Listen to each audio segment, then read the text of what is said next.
Assalomu alaykum futbol ixlosmandlari, e'tiboringiz markazida futbol dunyosi hamda dunyo futbolida ro'y bergan eng so'nggi yangiliklar bilan O'zbek futboli kanali.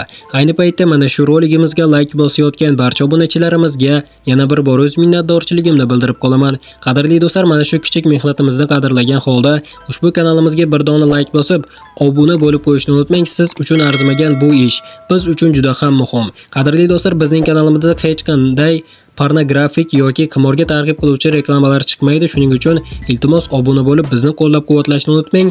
Biz esa bugungi dasturimizni boshladik. Qadrli do'stlar, diqqat qiling. Shomurodov o'ziga yoqadigan jamoa topdi. Turkiya Superligasining 23-turida Eldor Shomurodov va Abbosbek Fayzullayev o'ynayotgan Istanbulning Başakşehir jamoasi safarda Alyanspor futbolchilari mehmoni bo'ldi. O'tgan turda o'z maydonida Beshiktoshdan alamli mag'lubiyatga uchragan istanbulliklar bu gal raqiblar har tomonlama ustunligini namoyish qildi. Uchrashuvning 14-daqiqasida Başakşehirning germaniyalik legioneri Dedi Elke hisobni ochishga muvaffaq bo'ldi, biroq birinchi bo'lim oxirida katta sahnaga o'zbek futbolchilari chiqdi. 44-daqiqada Abbosbek Fayzullayevni raqib himoyachilari jarima maydonchasi ichida qo'pollik bilan to'xtatdi. Hakam esa penalti belgiladi. 11 metrlik penaltidan Eldor Shomurodov zarba berdi va hisobdagi farqni yiriklashtirdi. Ikkinchi bo'limda mezbonlar Florentin Xederisning aniq zarbasi evaziga bitta javob to'pini kiritdi. Eldor Shomurodov va Abbosbek Fayzullayev o'yinning ikkinchi yarim o'rtalarida maydonda qoldi va keyin zaxiraga olindi. Bu vaqt ichida ham hisobni o'zgartirish uchun ularda vaziyatlar bo'ldi, biroq to'p darvoza to'siniga tegdi, ya'ni to'riga tushmadi.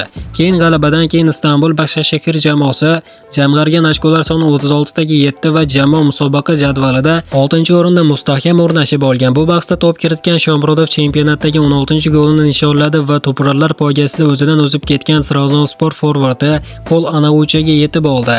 Ta'kidlash joizki, mavsum qizg'in pallaga kirgan ayni paytda Turkiya chempionati oltin butsasi uchun kurash avjiga chiqmoqda. Peshqadamlik uchun raqobat asosan Shomurodov va Pol Anavuchu o'rtasida kechayotgan bo'lsa, ularni ta'qib qilib kelayotgan hujumchilar ham ancha jonlanib qoldi. Xususan Galatasaray yulduzi Mauro Icardi oxirgi 3 ta uchrashuvda raqiblar darvozasini 4-5 marta ishg'ol qilib, gollar sonini 13 taga yetkazdi. Fenerbahçe vakili Anderson Talisca so'nggi 2 ta o'yinda to'p kiritdi va uning ham gollari soni 13 taga yetdi. To'purlar kurashida Eldor Shomurodovga raqiblik qilayotgan bu hujumchilar jamoalari 23-tur uchrashuvlarini endi o'tkazadi va vaziyat yana o'zgarishi mumkin. E'tiborli jihati shundaki, Eldor Shomurodov Turkiya Superligasidagi jami 17 ta raqib jamoasi deyarli har biriga gol urmoqda.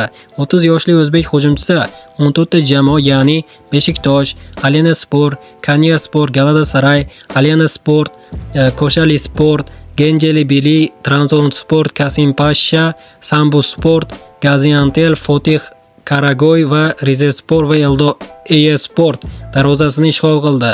Endi Eldor Shomurodov gol ura olmagan 2 ta jamoa qoldi. Hamyurtimiz Geziyasport va Fenerbahçe chempionatning ikkinchi yarimidagi o'yinlarda to'p kiritishga harakat qildi, biroq Kayserisport esa chempionatning har ikki o'yinida Shomurodovning gol urishiga yo'l bermagani yagona jamoa bo'lib turibdi. Bundan tashqari Alyanspor Shomurodov gol urishi yaxshi ko'radigan jamoaga aylanib qoldi. Bu o'zbek hujumchisi chempionatning har ikki darvozasiga gol urgan birinchi jamoa sifatida qayd etildi.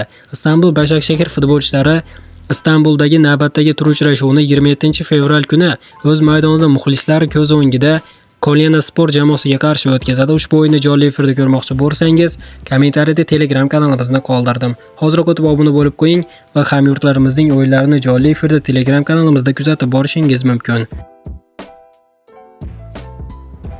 Manchester City Husanovsiz o'ynamasa bo'lmas ekan. Angliya Premier Ligasining 27-turida Manchester City o'z muxlislari ko'z o'ngida Newcastle United futbolchilarini 2-1 hisobida mag'lubiyatga uchratdi. Muhim g'alabadan keyin Josep Guardiola shogirdlari liga peshqadami Arsenal bilan o'rtadagi farqni 2 ochkoga qisqartirishga muvaffaq bo'ldi. O'zbekiston milliy terma jamoasi himoyachisi Abduqodir Husanov tanaffusdan keyin Ruben Dias o'rniga maydonga tushib, Newcastlening tezkor va o'tkir hujumlarini qaytarishda jonbozlik ko'rsatdi. Nufuzli manba stmedcompany.com sayti ekspertlari Manchester City futbolchilarining harakatlarini quyidagicha baholadi. Abduqodir Husanovning harakatlariga 7,5 ball qo'yishdi, ya'ni tanaffusdan keyin maydonga tushgach Husanov ajoyib o'ynadi. Uning tezligi va yakkakurashlardagi kuchli harakatlari Newcastlening hujumdagi tezligini to'xtatishda hal qiluvchi ahamiyat kasb etdi. Abduqodirning jismoniy ko'rsatkichlari Newcastle singari tezkor qarshi hujum uyushtirishlardan jamoalarga qarshi o'ynashda juda ko'p qo'l kelmoqda deb fikr bildirishgan manchestercity.com.uz portali. Qadrli do'stlar, albatta hamyurtimiz Abduqodir Husanovga, Eldor Shomurodovga, Abbosbek Fayzullayevlarga omad tilagan holda kommentariyaga tushib, olg'a O'zbekiston, olg'a Eldor, olg'a Abbos, olg'a Abduqodir deb yozib qo'yishni unutmang. Mana do'stlar, bugungi videoda yetkazmoqchi bo'lgan yangiliklarimiz shulardan iborat edi. Video yoqqan bo'lsa like bosishni unutmang. Keyingi dasturlarimizda ko'rishguncha xayr, o'zingizni ehtiyot qiling. O'zbek futboli kanalimizdan uzoqlashmang. Tez orada ko'rishguncha do'stlar.